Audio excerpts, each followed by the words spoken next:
দৈনন্দিন জীবনের কাজগুলো যদি আমরা একটু টিপস অ্যান্ড ট্রিক্স ফলো করে করি তাহলে কঠিন থেকে কঠিন কাজগুলো আমরা খুব অল্প সময়ের মধ্যে এবং সহজভাবে করে নিতে পারবো। আর সেই উদ্দেশ্যে আমি নিয়ে চলে আসি প্রতিদিন নতুন নতুন কিচেন টিপস অ্যান্ড ট্রিক্স। তো আজকেও তার ভিন্ন নয়, আজও আমি নিয়ে চলে এসেছি অনেকগুলো কিচেন টিপস অ্যান্ড ট্রিক্স। তো চলো ভিডিওটি স্কিপ না করে প্রথম থেকে শেষ পর্যন্ত দেখার অনুরোধ করছি। যদি ভালো লাগে একটা লাইক করে দিও। আর হ্যাঁ, এখনও পর্যন্ত আমার চ্যানেলটি সাবস্ক্রাইব করে না থাকে প্লিজ চ্যানেলটি সাবস্ক্রাইব করে পাশে থেকো, তাহলে এই ধরনের নতুন নতুন ভিডিও আমি ছাড়লে তোমরা অবশ্যই দেখতে পাবে। তো চলো পিকে ম্যাজিক ফুড ফ্যাক্টরিতে তোমাদের সকলকে স্বাগত জানিয়ে শুরু করছি প্রথম ট্রিক। এই ধরনের ভারী যে ড্রেসগুলো থাকে আর কি, জরির কাজ করা বা সুতোর কাজ করা, এইসব ড্রেসগুলো আমরা পরে তো নিই, কিন্তু এগুলো যখন পরিষ্কার করতে যাই তো ভীষণই অসুবিধার মধ্যে পড়তে হয়।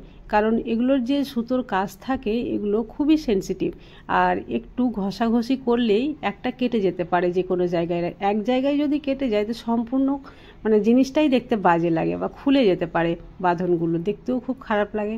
তো যাতে পরিষ্কারও হয়ে যায় আর সেই রকম যাতে জিনিসটা নষ্টও না হয়, সেই উদ্দেশ্যে আমি আজকে একটা তোমাদের সঙ্গে খুবই ভালো একটা ট্রিক শেয়ার করছি।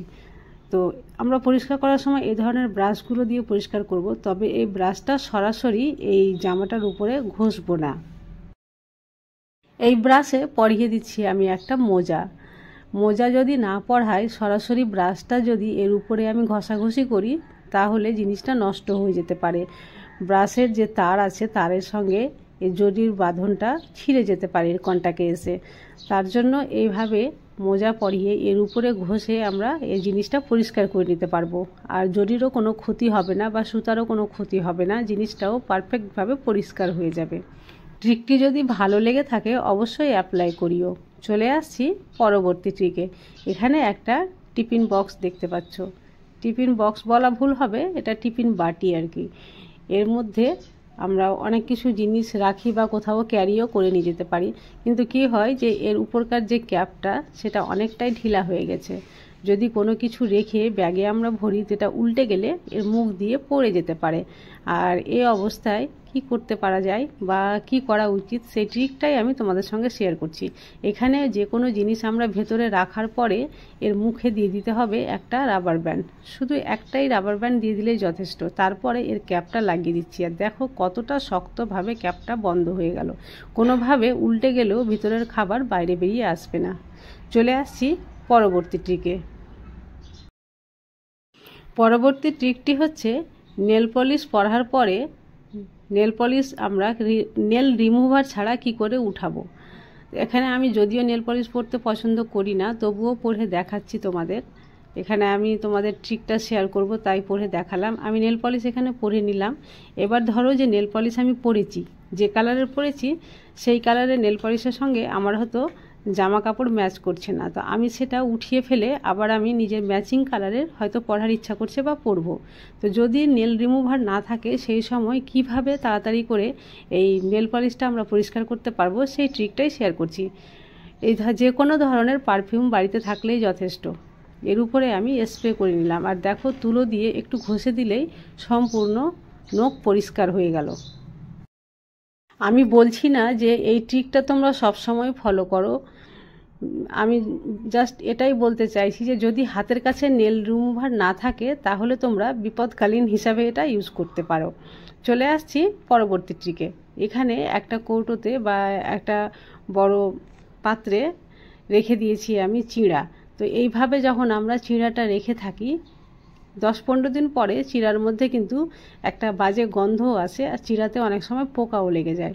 তো সেটা কিন্তু আমাদের অজান্তে, আমাদের ভুলের জন্যই কিন্তু লেগে থাকে।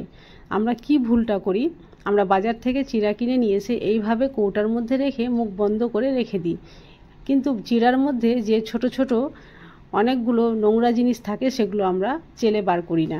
তো দেখাচ্ছি আমি কতগুলো ছোট নোংরা জিনিস থাকে, সেটাই আমি বার করে দেখাচ্ছি। চিঁড়াকে নিয়ে বাজার থেকে নিয়ে আসার পরে এইভাবে একটু চেলে নিতে হবে, আর ভিতরে যে গুঁড়ো গুঁড়ো অংশগুলো থাকে সেগুলো সম্পূর্ণভাবে বের করে ফেলে দিতে হবে। এইভাবে চেলে নিয়ে তারপরে চিঁড়াকে ভালোভাবে একদিন পুরো রোদ্রে রাখতে হবে। রোদ্রে যখন খুব সুন্দরভাবে রাখা হয়ে যাবে তারপরে সেটাকে নিয়ে গিয়ে আবার কৌটোর মধ্যে স্টোর করে রাখতে হবে। দেখো আমি চেলে দেখালাম কতটা গুঁড়ো নোংরা বেরিয়েছে। এটা থাকার জন্যই কিন্তু চিঁড়াতে পোকা লেগে যায় বা চিঁড়া গন্ধ করে, আর আমরা বুঝতেই পারি না যে চিঁড়াটা কেন খারাপ হয়। তো এইগুলো বার করে ফেলে দিয়ে চিঁড়া যদি স্টোর করো এই আজকের প্রসেসে, তাহলে চিঁড়া অনেক দিন পর্যন্ত ভালো থাকবে। চলে আসছি পরবর্তী টিকে। এখানে নিয়ে নিয়েছি একটা হ্যাঙ্গার। আমরা জানি হ্যাঙ্গারে জামা কাপড়ই শুধু রাখা যায়, তাই না? কিন্তু হ্যাঙ্গারে জামা কাপড় ছাড়া আরও অনেক কিছু আমরা রাখতে পারবো। আর সেটা কিভাবে, চলো দেখে নাও। হ্যাঙ্গারে আমরা রাখতে পারি বই, খাতা, আরও কত কি। তবে এখানে আমি শুধু বই রেখে দেখাচ্ছি। এখন তোমরা হয়তো বলবে যে হ্যাঙ্গারে কেন বই রাখবো, তাই না? তো আমি বলতে চাইছি যে যারা ভাড়া বাড়িতে থাকে বা যাদের স্পেসটা একটু ছোট, ঘরের জায়গা খুব কম, তারা এইভাবে ছোট বাচ্চাদের বইগুলো হ্যাঙ্গারে রেখে হ্যাং করে যেখানে সেখানে রাখতে পারবে। আর বিশেষ করে ছোট বাচ্চাদের বইগুলো খুব উঁচু জায়গাতেই রাখতে হয়, কারণ তাদের বুদ্ধি থাকে না, আর সময় করে তাদের পড়াতে হয়, লিখাতে হয়। না হলে তারা ইচ্ছাকৃত বই যদি হাতে পেয়ে যায় তাহলে বই তারা ছিঁড়ে ফেলতে পারে। তার জন্য তাদের হাতের নাগালে যাতে বই আমরা রাখতে পারি, সেই জন্য হ্যাঙ্গারটাও ইউজ করতে পারি। হ্যাঙ্গারে এইভাবে বইগুলো আটকে আর যে কোনো জায়গায় উঁচুতে হ্যাং করে রেখে দিলে বাচ্চারা বইটা হাতের নাগালেও পাবে না আর ছিঁড়েও ফেলবে না। আর যদি ঘরে কোথাও রাখার সমস্যা হয়, অল্প জায়গায় যদি বসবাস করতে হয়, তাহলে তোমরা এইভাবেও এই ট্রিকটা ইউজ করতে পারো। আজকের ট্রিকগুলো যদি তোমাদের ভালো লেগে থাকে তাহলে অবশ্যই চ্যানেলটি সাবস্ক্রাইব করে পাশে থেকো। আজ তাহলে এই পর্যন্তই। কাল আবার আসবো অন্য কোনো নতুন ভিডিও নিয়ে। ততক্ষণ পর্যন্ত তোমরা সবাই ভালো থেকো।